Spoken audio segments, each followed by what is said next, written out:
మత్తయి సువార్త 24వ అధ్యాయము పరిశుద్ధ గ్రంథములో ఒక ప్రత్యేకమైన అధ్యాయం. ఎందుకు ఇది ప్రత్యేకమైంది అంటే ఆయన రాకడ విశేషాలు, ఆయన రాకడలో జరగబోయే సంభవాలు తన శిష్యులతో 24వ అధ్యాయంలో చెప్పటం జరిగింది. 3వ వచనంలో నుండి మనము ధ్యానిస్తే, ఆయన ఒలీవ కొండ మీద కూర్చుండి ఉన్నప్పుడు శిష్యులు ఆయన యొద్దకు ఏకాంతముగా వచ్చి, ఇవి ఎప్పుడు జరుగును, నీ రాకడకును ఈ యుగ సమాప్తికిని సూచనలేవి మాతో చెప్పమనగా, యేసు వారితో ఇట్లనెను. యేసు ఒలీవ కొండ మీద ఒంటరిగా కూర్చున్నాడు. శిష్యులు కొన్ని ప్రశ్నలు అడుగుతూ ఉండేవారు. ఒలీవ కొండ అనుభవం చాలా గొప్ప అనుభవం. ఎవరికై అంటే శిష్యులకు, యేసుకి. ఆ అనుభవాలు కూడా మనకు కూడా చాలా గొప్ప అనుభవాలు. ఏదైనా ప్రశ్నలు శిష్యులకి తలెత్తినప్పుడు, అంటే యేసు ప్రభు ప్రజలతో మాట్లాడుతూ ఉండగా ఏదైనా వారికి అవగాహన కాకుండా ఇంకా వివరముగా తెలుసుకోవాలనుకున్నప్పుడు, ఈ శిష్యులకున్న ఒక మంచి గుణలక్షణం ఏమిటై అంటే, యేసుక్రీస్తు ఒంటరిగా ఉన్నప్పుడు ఆయన అడుగుతూ ఉండేవారు. పరిశుద్ధ గ్రంథంలో అలాంటి సంభవాలు చాలా కనిపిస్తాయి. ఇది చాలా ప్రశస్తమైన, యోగ్యమైన విధానం. ఇది సాధారణంగా మనము కూడా ఒక దైవజనుడు ఉపదేశము చేస్తూ ఉంటాడు, మధ్యలో ప్రశ్నించడానికి అవకాశం ఉండదు. కానీ అనుమానంలాగే ఉంటుంది. తెలుసుకోవాలని ఆశ ఉంటుంది.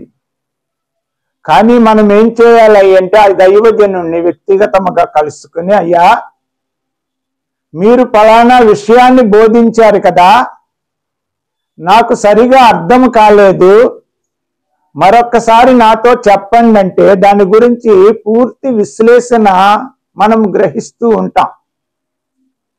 ఈ అనుభవం కూడా క్రైస్తవులమైన మనకు ఉండాలి. ఈ అనుభవం కలిగిన వారు ఎవరై అంటే, యేసుక్రీస్తుని వెంబడిస్తున్న ఈ శిష్యుల అనుభవం. ఇది చాలా విషయాలు 36వ వచనం వరకు కనిపిస్తాయి. కానీ ఈ దినాన్ని మన వర్తమానం ఏమిటై అంటే, 37వ వచనం నుండి ఒక విశిష్టమైన వ్యక్తిని మరలా ఇక్కడ పరిచయం చేస్తూ ఉన్నాడు యేసుక్రీస్తు. ఆ వ్యక్తి ఎవరై అంటే నోవాహు. నోవాహు దినములలో ఎలాగుండెనో మనుష్య కుమారుని రాకడయును అలాగే ఉండును. జల ప్రళయమునకు ముందటి దినములలో నోవాహు వాడలోనికి వెళ్ళిన దినము వరకు వారు తినుచు, త్రాగుచు, పెండ్లి చేసుకొనుచు, పెండ్లికిచ్చుచు నుండి జలప్రళయము వచ్చి అందరినీ కొట్టుకుని పోవు వరకు ఎరుగకపోయిరి. అలాగుననే మనుష్య కుమారుని రాకడ ఉండును అనే ఒక మాట ఇక్కడ మనకి కనిపిస్తుంది. చాలా శ్రేష్టమైన మాట, మనమందరము కూడా గ్రహించవలసిన మాట. పరిశుద్ధ గ్రంథములో ఏ మాటను యేసు ప్రభు పలికినా ఈ తరములో ఉన్న మనము దానిని ఆచరించి అనుసరించవలసిన వారమై ఉన్నాం. ఇక్కడ ఆయన రాకడ సమయంలో ఈ తరము ఎలాగుంటుంది, ఈ లోకం ఎలాగుంటుంది అనే దాని గురించి శిష్యులకు చెబుతూ ఉన్నాడు. నోవాహు దినముల్లో ఎలాగుందట 38వ వచనములు అంటాడు, జలప్రళయమునకు ముందటి దినములలో నోవాహు వాడలోనికి వెళ్ళిన దినము వరకు వారు తినుచు త్రాగుచు పెండ్లి చేసుకొనుచు పెండ్లికి ఇచ్చుకొనుచు ఉన్నారట. అంటే లోక సంబంధమైన సంతోషం, ధనము సంపాదించుకునే ఆశ, వివాహాలు చేసుకునే ఆశ, లోకములో ఉన్న వాటి విషయంలో విందులు చేసుకునే ఆశ.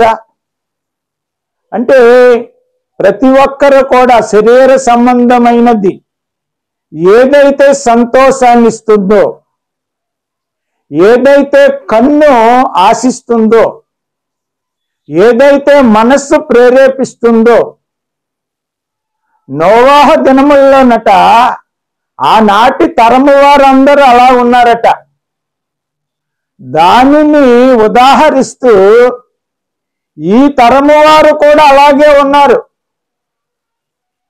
మనుష్య కుమారుడు వచ్చేటప్పటికీ ఎలాగైతే దేవుడు విసిగి చెంది అప్పటిలో ఉన్న తాను సృష్టించిన వాటినన్నిటినీ ఎలాగైతే తీసివేశాడో, ఆయన రాకడ సమయంలో కూడా లోకమంతా దైవభక్తికి బదులుగా లోకభక్తి, దేవునిలో ఫలించడానికి బదులుగా లోకములో ఫలించటం, వాక్యము వాక్యమే, ఆరాధన ఆరాధనే, దేవుడు దేవుడే, జీవితము జీవితమే, జీవితాన్ని ప్రాధాన్యం చేసుకుని భక్తి చేసేవారు అనేక మంది ఉంటారు. ఎందుకంటే పరిశుద్ధ గ్రంథములో మనము చూస్తే ఆదికాండము 4వ అధ్యాయము 26వ వచనాన్ని చూస్తే, ఆదికాండము 4వ అధ్యాయము 26వ వచనాన్ని మనం చదివితే, మరియు షేతునకు కూడా కుమారుడు పుట్టెను, అతనికి ఎనోషను పేరు పెట్టెను. అప్పుడు యెహోవా నామమున ప్రార్థన చేయుట ఆరంభమైనది అనే మాట ఇక్కడ కనబడుతుంది. అంటే యెహోవా దేవుడని, యెహోవాను ఆరాధించేవారు, యెహోవాను ప్రార్థించేవారు ఎవరై అంటే ఈ షేతు కుమారుడు ఎనోషుని కాలము నుండి, ఆ కాలము నుండి నోవాహు కాలము వరకు 10 తరములైంది. 8వ తరములో ఉన్న హానోకు గురించి రాయబడింది. అతడు దేవునితో నడిచెననే మాట, అతని విశ్వాసాన్ని, అతని భక్తిని, అతని ఆశీర్వాదాన్ని, దేవుడు అతనికి ఇచ్చిన కృపను 8వ తరములో రాయబడింది. నోవాహు ఎవరై అంటే 10వ తరముకు చెందినవాడు. 10వ తరముకు చెందిన నోవాహు గురించి రాయబడిన మాట ఏమిటై అంటే 6వ అధ్యాయము 8వ వచనాన్ని మనం చదివితే, అయితే నోవాహు యెహోవా దృష్టి యందు కృప పొందినవాడాయను. ఇది దేవుని చేత నోవాహుకు దేవుడిచ్చిన గొప్ప ఆశీర్వాదకరపు మాట. ఈ దినమన వర్తమానం ఏమిటై అంటే నోవాహు ఎందుకు కృప పొందాడు, నోవాహు ఎలాగైతే కృప పొందాడో నీవు నేను కూడా నోవాహు పొందిన కృపలాంటి కృపను పొందుకోవడానికి మనం ఏం చేయాలి అనేది పరిశుద్ధ గ్రంథములో నుండి కొన్ని మాటలను ధ్యానిద్దాం. 6వ అధ్యాయము 1వ వచనము నుండి 7 వచనాలు. ఆనాటి ఆ తరము వారు ఎలాగ పాడైపోయారో, దేవుడు వారిని ఎలాగా నాశనము చేయాలనుకున్నాడో, ఇవన్నీ కూడా వ్రాయబడతాయి. కానీ 8వ వచనములో నోవహు కనబడ్డాడని వ్రాయబడతాది. సాధారణముగా చూడండి, ఏదైనా ఒక అమావాస్య రాత్రి మనం ఎక్కడో ఊరు బయట ఉన్నాం, అప్పటికి ఎలక్ట్రిసిటీలో ఉన్న లైట్లు వెలిగింపబడుతూ ఉన్నాయి. ఒక్కసారి కరెంటు పోయింది. కరెంటు పోయినప్పుడు ఆ వాతావరణం అంతా ఎలా మారిపోతుంది అంటే కటిక చీకటిగా మారిపోతుంది. వెలుతురు అనేది ఎక్కడా కనబడదు. కానీ పొలాల్లోకి వెళ్ళే వారికి చాలా మందికి తెలుసు, కొద్ది మందికి అయితే ఈనాటి తరము వారికి చెప్పుకోవటమే కానీ ఆ పురుగులు చూడటం లేదు. ఎందుకంటే ప్రతి చోట కూడా పగలు ఎంత అయితే వెలుగు ఉంటుందో రాత్రి కూడా అంత వెలుగుని అనుభవిస్తున్నాడు మానవుడి దినాన్ని. కానీ అలాంటి కటిక చీకటిలో మినుగురు పురుగులు అనే కొన్ని పురుగులు ఉంటాయి. అంటే చిన్న చిన్న పురుగులు నల్లగా ఉంటాయి.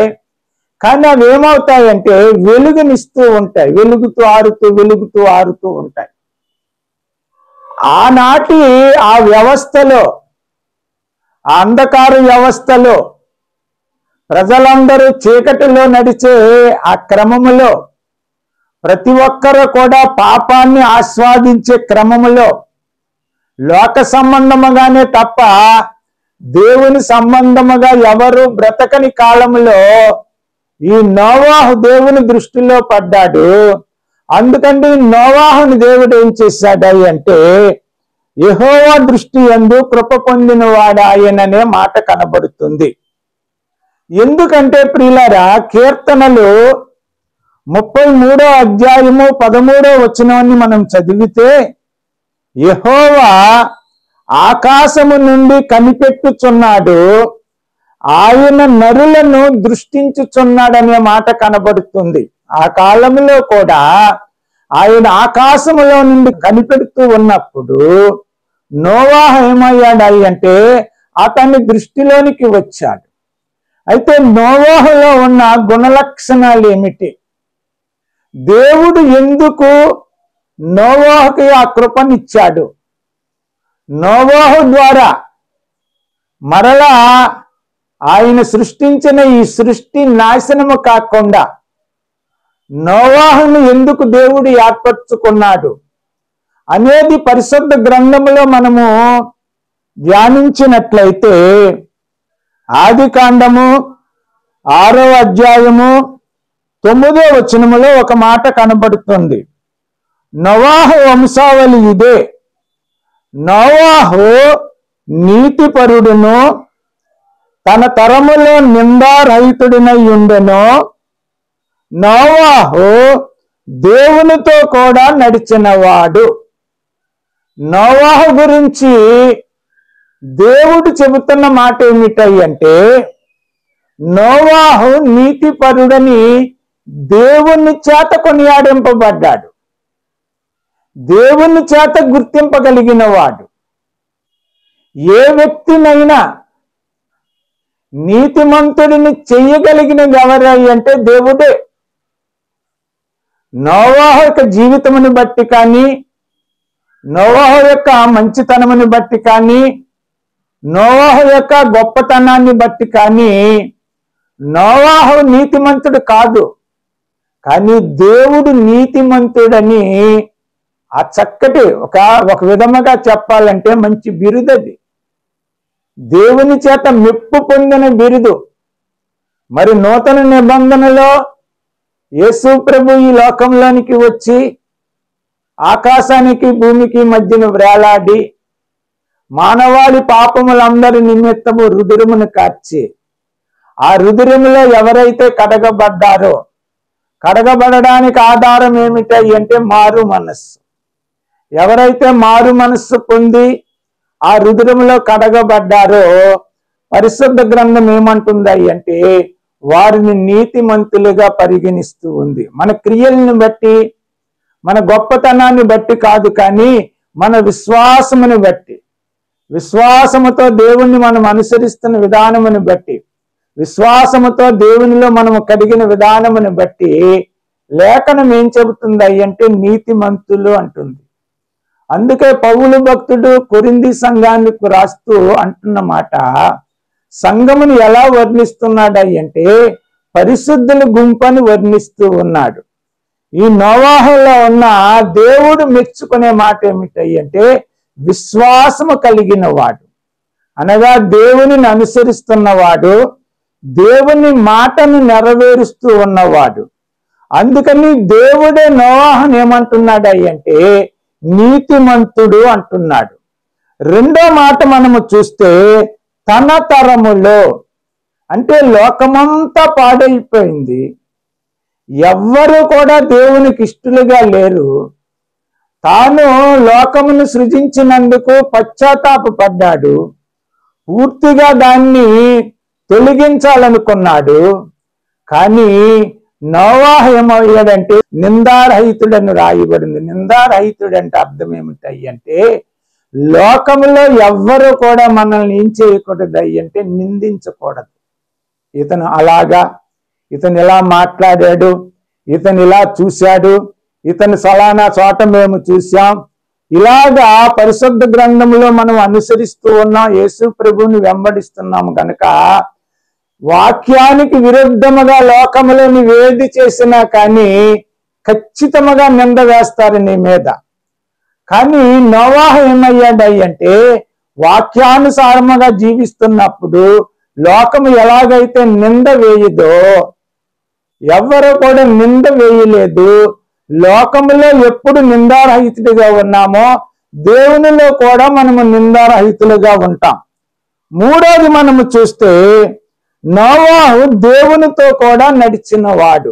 అంటే దేవునితో నడవటం అంటే దేవుడు ఏదైతే చెప్పాడు దేవుణ్ణి ముందు పెట్టుకుని తాను వెనక ఉండి ఎప్పుడు కూడా తన గురించి తన మహిమ దేవునికి ఇచ్చి తాను మహిమ పొందకుండా తన జీవితాన్ని దేవుని మహిమార్థముగా జీవించే జీవితాన్ని ఏమంటారు అంటే దేవునితో నడిచిన అనుభవం అంటారు. ఆదికాండము 6వ అధ్యాయము 13వ వచనములో రాయబడిన మాట, దేవుడు నోవాహుతో సమస్త శరీరుల మూలముగా భూమి బలత్కారముతో నిండి ఉన్నది గనుక నా సన్నిధిని వారి అంతము వచ్చి ఉన్నది, ఇదిగో వారిని భూమితో కూడా నాశనము చేయుదును, శితిసారకపు మ్రానుతో నీ కొరకు వాడను చేసుకొనుము అని నోవాహుతో దేవుడు మాట్లాడాడు. ఇక్కడ ఒక కొత్త పదాన్ని విన్నాడు. ఎందుకంటే అప్పటి వరకు భూమి మీద వర్షము కురిసి ఉండలేదని పరిశుద్ధ గ్రంథంలో మనం చూస్తాం. మరి వర్షం లేకపోతే పంటలు ఎలాగొచ్చినాయి అని ఒక ప్రశ్న వస్తే దానికి కూడా జవాబు పరిశుద్ధ గ్రంథంలోనే ఉంది.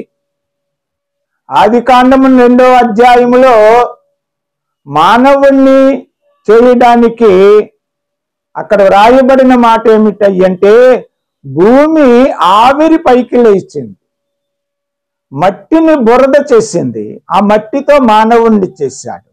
అంటే అప్పుడు క్రమం ఏమిటంటే నీటిని భూమే అందించేది, పంటని భూమే అందించేది. కానీ ఇక్కడ చెబుతున్న మాట ఏమిటంటే నేను జలప్రళయాన్ని రప్పిస్తాను, కిందకు వచ్చేటప్పటికి కనిపిస్తుంది. అందుకని నీ కొరకు నీవు వాడను సిద్ధము చేసుకో.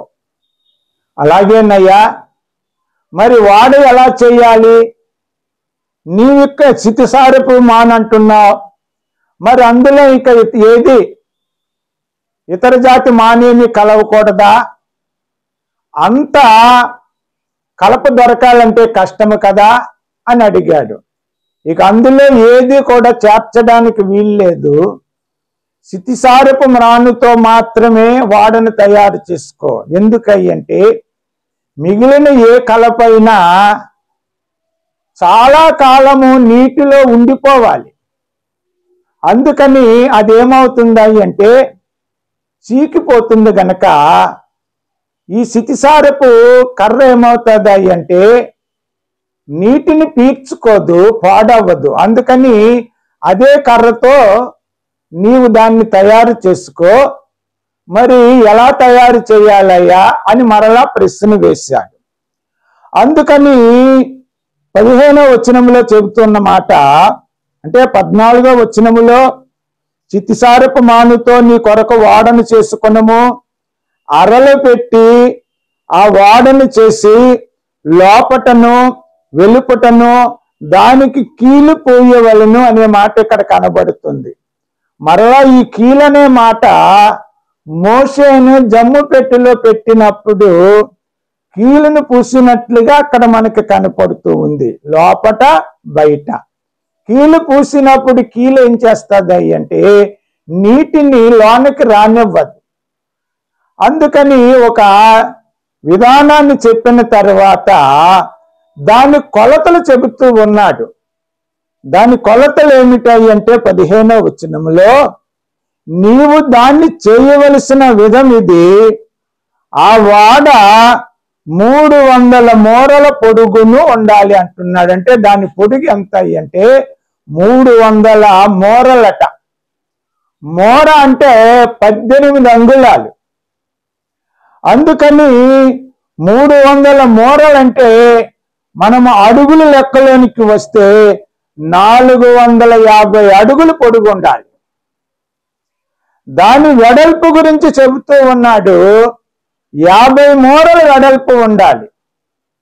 పొడవు 450 అడుగులు, వెడల్పు అయితే 75 అడుగులు.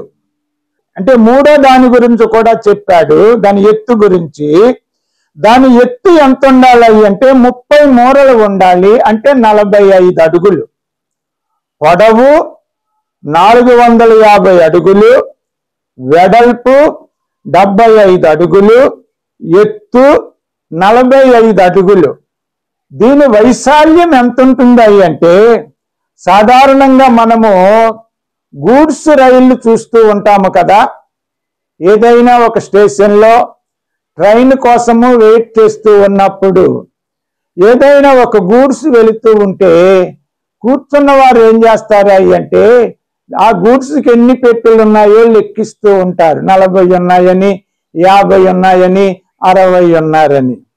కానీ దేవుడు చెప్పిన ఈ కొలత 300 రైల్ గూడ్స్ బోగీలు ఎంత సామానునైతే తీసుకుని వెళతాదో అంత వైశాల్యము కలిగి ఉంటుందట. అంత గొప్ప వాడను తయారు చేయమన్నాడు.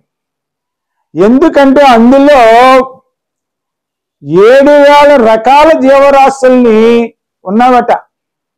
బైబిల్ పండితులు చెబుతారు, ఆ వాడలో రక్షింపబడిన జీవరాశులు ఎన్నాయంటే 7,000 జీవరాశులను రాయబడుతూ ఉంది. ఇది ఇచ్చిన కొలత. ఈ సితిసారపు మానుతోనే చెయ్యాలి. ఈ నోవాహు ఏం చేసేవాడు అంటే చాలా ప్రదేశాలు తిరిగేవాడు. ఎందుకంటే ఒకే రకం కర్ర. పేతురుకు రాసిన మొదటి పత్రిక 3వ అధ్యాయము 19వ వచనాన్ని మనం చదివితే, దేవుని దీర్ఘశాంతము ఇంకా కనిపెట్టుచుండినప్పుడు పూర్వము నోవాహు దినములలో వాడ చెడ్డపరుచుచుండగా అవిధేయులైన వారి యొద్దకు, అనగా చెరలో ఉన్న ఆత్మల యొద్దకు ఆయన ఆత్మరూపిగానే వెళ్ళి వారికి ప్రకటించెను. ఆ వాడలో కొందరు, అనగా 8 మంది నీటి ద్వారా రక్షణ పొందిరి అనే మాట పేతురు భక్తుడు వ్రాశాడు. ఇక్కడ పరిశుద్ధ గ్రంథములో వాడ తయారీ యొక్క కాలాన్ని మనము గ్రహించినట్లయితే, నోవాహుతో దేవుడు మాట్లాడిన సమయానికి నోవాహు యొక్క వయసు ఎంత అంటే 500 సంవత్సరాలు. జలప్రళయం వచ్చేటప్పటికి నోవాహు యొక్క వయసు ఎంతంటే 600 సంవత్సరాలు. అంటే 100 సంవత్సరాల కాలము ఈ నోవాహు వాడను తయారు చేయడానికి పట్టిన కాలము. అయితే ఈ 100 సంవత్సరాలు కూడా జరిగినది ఏమిటంటే నోవాహు వెళ్ళేవాడు, ఒక తోటను చూసేవాడు, ఇది కావాలనేవాడు. ఆ వ్యక్తి పక్కనున్న దాన్ని కూడా చూపించి, అది టేకు కావచ్చు, చందనము కావచ్చు, చాలా విలువైనది, ఇది కూడా మంచిదంటే కాదు, దేవుడు నాకు ఒకే మాట చెప్పాడు, సితిసారపు మ్రానుతోనే వాడను కట్టమన్నాడని చెప్పేవాడు. ఎందుకు దేవుడు మీతో మాట్లాడాడంటే, అవును జలప్రళయం వస్తుందట, లోకమంతా నాశనం అయిపోతుందట, అందరినీ కొట్టివేస్తాడట, ఎవరైతే వాడలోనే ఉంటారో వారు మాత్రమే రక్షణ పొందుతారంటని ఆ వ్యక్తులతో చెప్పేవాడు, దాన్ని కోసేవారితో చెప్పేవాడు, దాన్ని ముక్కలు చేసేవారితో చెప్పేవాడు, వాడని తయారు చేసేవారితో చెప్పేవాడు, ఈ బరువులు మోయడానికి వచ్చేవారితో చెప్పేవాడు. ఈ 100 సంవత్సరాలు కూడా నోవాహు ఏం చేసేవాడు అంటే, ఆయన చెప్పిన మాటను చెప్పేవాడు. జాగ్రత్త, కీడు పొంచి ఉన్నది, దేవుని ఉగ్రత ఉన్నది, ఉగ్రత నుండి తప్పించుకోవాలి అంటే వాడ మాత్రమే శరణ్యమని చెప్పేవాడు. మనము చదువుకున్న పేతురు 3వ అధ్యాయము 19వ వచనంలో దేవుని దీర్ఘశాంతం, ఇది గమనించాలి, ఇంకా కనిపెట్టుచుండినప్పుడు పూర్వము నోవాహు దినములలో వాడ సిద్ధపరుచుచుండగా అవిధేయులైన వారి యొద్దకు, అంటే ఎవరికైతే విధేయత లేదో, మీకు ముందుగా నేను చెప్పాను కదా, భక్తి ఉంది. ఈ దినాన్ని మనం ఎలా భక్తి చేస్తున్నామో ఆ దినాన్ని వారు అలాగే భక్తి చేశారు. ఈ దినాన్ని మనం ఎలాగైతే ఆరాధిస్తున్నామో ఆ దినాన్ని వారు కూడా అలాగే ఆరాధించారు. దేవునితో నడుస్తూ ఉన్నామనుకున్నారు, కానీ వారు దేవునికి ఏమయ్యారని అంటే అవిధేయులయ్యారని రాయబడుతుంది. అవిధేయులైన వారి యొద్దకు అనగా చెరలో ఉన్న ఆత్మల యొద్దకు, అంటే పాపములో ఉన్న ఆత్మల యొద్దకు ఆయన ఆత్మరూపిగానే వెళ్ళి వారికి ప్రకటించాను. ఎవరట? దేవుడే నోవాహు మాటగా వెళ్ళాడట. నశించిపోతున్న ఆత్మల దగ్గరికి వెళ్ళాడు, ఆత్మస్వరూపిగా వెళ్ళాడు, రాబోయే ఉగ్రతను గురించి చెప్పాడు. కానీ వారెవ్వరూ లక్ష్య పెట్టల, వారు ఇష్టానుసారముగా జీవించారు. ఇల్లు కట్టుకోవటం, పెళ్లి చేసుకోవటం, విందులు ఆరగించటం, లోక సంబంధమైన భోగాలు, లోక సంబంధమైన సంతోషాలు. అదే మాటను మనకి మత్తయి సువార్త 24వ అధ్యాయం 37 మూల మాటలో మనం చదువుకున్నాం. కానీ ఎవరు ఆ మాటలు చెప్పారు అంటే దీర్ఘశాంతము కలిగిన దేవుడు. ఇప్పుడైనా వీరు మారు మనస్సు పొందుతారు, ఈ మాటను బట్టైనా వారు మరలా ఆ వాడలోనికి వస్తారని ఆత్మస్వరూపిగా చెప్పి ఉంటున్నట. ఎవ్వరూ లక్ష్య పెట్టలేదట. ఈ దినాన్ని కూడా ఒక దైవజనుడు నిలవబడి దేవుని యొక్క మాటను వెల్లడిస్తూ ఉన్నాడంటే ఆ దైవజనుడి మాట కాదు, కానీ ఆ దైవజనుడితో ఆత్మస్వరూపి అయిన దేవుడు నీతో నాతో ఆయన మాట్లాడుతూ ఉన్నాడు. మన అవిధేయతతో మాట్లాడుతూ ఉన్నాడు, మన పాపముతో మాట్లాడుతూ ఉన్నాడు. జాగ్రత్త, నా రాకడ వస్తుంది, నువ్వు మారు మనసు లేకపోతే విడిచిపెట్టబడతావు, మారు మనసు పొందని అనేక మార్లు నీతో నాతో కూడా మాట్లాడుతూ ఉండగా ఆ తరములో ఎలాగైతే ఉన్నారో ఈ తరములో మనము కూడా అలాగే ఉంటున్నామేమో ఒకసారి మనల్ని ప్రశ్నించుకోవాలి. ఆ తరము వారికి సువార్త ఉంది, ఆ తరము వారికి భక్తి ఉంది, ఆ తరము వారికి దేవుడు ఉన్నాడనే విశ్వాసం ఉంది, ఆ తరము వారికి ఆరాధన ఉంది. ఈ తరములో ఉన్న మనకు కూడా ఇవన్నీ మనం అనుసరిస్తున్నాము. కానీ ఆయన ఆత్మరూపిగా వచ్చి బంధకములో ఉన్న మనల్ని, పాపములో ఉన్న మనల్ని, అక్రమములో ఉన్న మనల్ని, నరకానికి సమీపముగా ఉన్న మనల్ని తిరిగి నా యొద్దకు రండి అని ఆయన ప్రకటించినా కానీ వెళ్ళలేని వారముగా ఉన్నామేమో.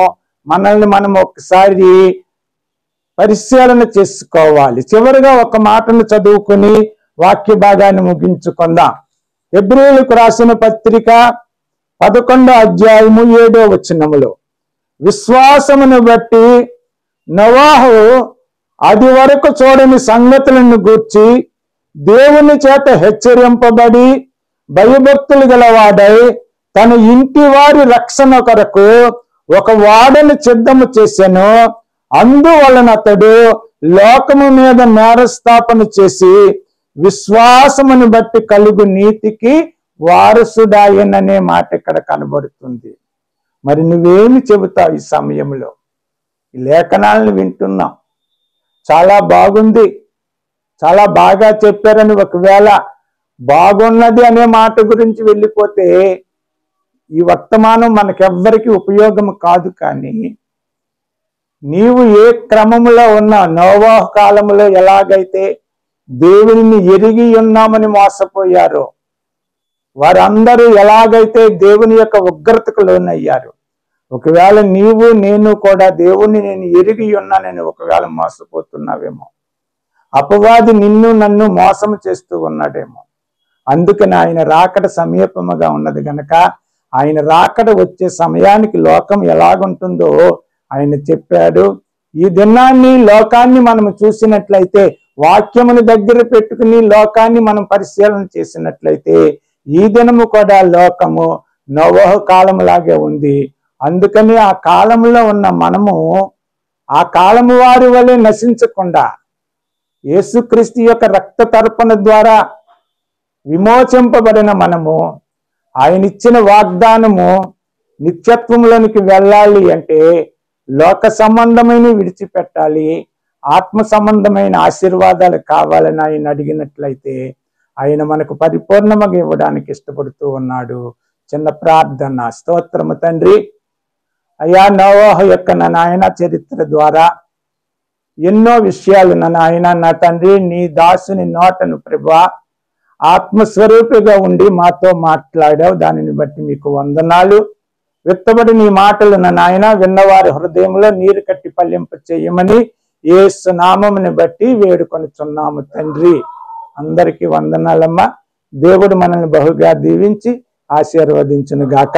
మీరు వింటున్న ఈ వర్తమానాలు మీ బంధువులకు, స్నేహితులకు, ఎరిగిన వారికి షేర్ చేయండి. అలాగే ఈ ఛానల్ని మీరు సబ్స్క్రైబ్ చేసుకుని ప్రోత్సహించండి.